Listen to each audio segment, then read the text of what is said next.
Assalamualaikum warahmatullahi wabarakatuh. Saudaraku yang dirahmati Allah, tidur merupakan nikmat yang Allah berikan kepada kita agar kita bisa beristirahat, agar kita bisa memulihkan tenaga kita.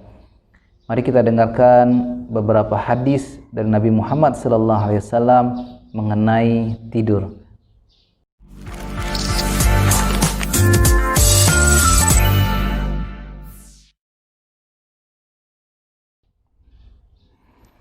Dari Abu Hurairah radhiyallahu anhu berkata, Nabi sallallahu alaihi wasallam bersabda, apabila salah seorang dari kalian mendatangi tempat tidurnya, maka hendaklah ia mengibas-ngibas tempat tidurnya dengan bagian dalam kain sarungnya, karena sesungguhnya ia tidak mengetahui apa yang terjadi di atas tempat tidur itu sepeninggalannya. Kemudian hendaklah ia mengucapkan doa berikut, dengan namamu wahai Rabbku aku letakkan lambungku, dan dengan namamu pula aku mengangkatnya.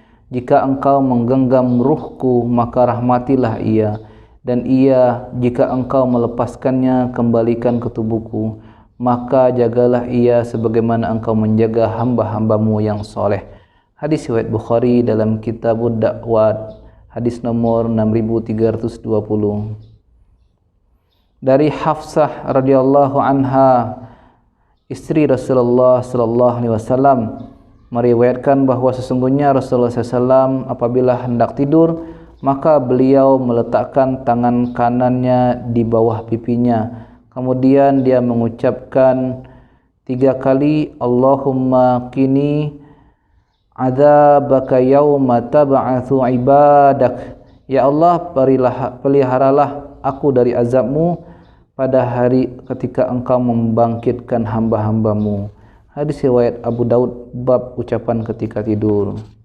Dari Huzaifah adalah Nabi sallallahu alaihi wasallam apabila berbaring di tempat tidurnya pada malam hari, maka beliau meletakkan tangan di bawah pipinya lalu membaca Allahumma bismika wa amutu wa ahya. Ya Allah, dengan namamu aku mati. Dan apabila beliau bangun, maka beliau membaca alhamdulillahilladzi ahyana ba'dama amatana wa ilaihin nusyur. Segala puji bagi Allah yang telah menghidupkan aku setelah mematikan aku, dan kepadanya lah aku dikembalikan. Hadis riwayat Bukhari. Saya ralat di sini tadi, Allahumma bismika amut wa ahya. Ya Allah, dengan namamu aku mati dan aku hidup. Dari Bara bin Azib radhiyallahu anhuma berkata, Rasulullah SAW pernah bersabda padaku, apabila engkau mendatangi tempat tidur akan tidur, maka berwuduklah seperti wudukmu untuk salat. Kemudian berbalinglah pada lambung bagian sebelah kanan. Jadi saudaraku yang dirahmati Allah, sebenarnya banyak sekali sunnah-sunnah yang kita bisa lakukan ketika sebelum tidur. Yang pertama yang saya tahu adalah berwuduklah dengan sempurna, ya seperti kita mau sholat. Insyaallah dengan wudhu ini akan menenteramkan, menenangkan jiwa kita, ruh kita yang akan keluar nanti, karena dalam keadaan jasad yang bersih. Kemudian yang kedua, kibas-kibas tempat tidur kita. Kalau bisa bacakanlah, baca apa yang kita bisa baca. Kalau bisa bacanya auzubillahi minasyaitonirrajim, bacalah. Karena kita tidak tahu di situ ada apa. Bisa jadi di situ ada hewan-hewan yang bisa menggigit kita, ya, kayak kelipan, kayak lipas dan sebagainya. Dan juga bisa jadi di situ ada setan yang menunggu kita untuk meniduri kita. Karena banyak sekali pengalaman yang saya telah rasakan, orang perempuan yang ditiduri oleh jin, bagian pahanya biru, dan dia merasakan seperti di bagian intimnya ada yang memegang-megang dan memainkannya. Itu bahaya sekali. Kemudian bacalah doa tidur, bismikallahumma ahya wa amut, atau bismikallahu amut wa ahya, sama, ya, bacalah doa tidur. Kemudian ada juga sunnah dari Nabi Muhammad SAW yang diriwayatkan oleh sahabat kalau sebelum tidur usahakan kita memaafkan saudara-saudara kita. Ya, hilangkan rasa benci kepada saudara kita dan kita minta maaf kepada Allah ya. Ada sahabat yang membawa sendalnya berwudu, setelah berwudu Rasul bilang sampai 3 hari orang ini ahli surga. Rupanya sahabat yang lain itu ingin tahu dan dia ingin tidur di rumah orang itu untuk mengetahui apa amalannya, sehingga Rasul mengatakan dia ahli surga.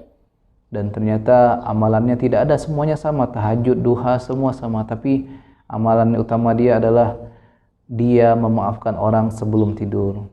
Ada juga sunnah-sunnah yang lainnya, banyak sunnah-sunnah.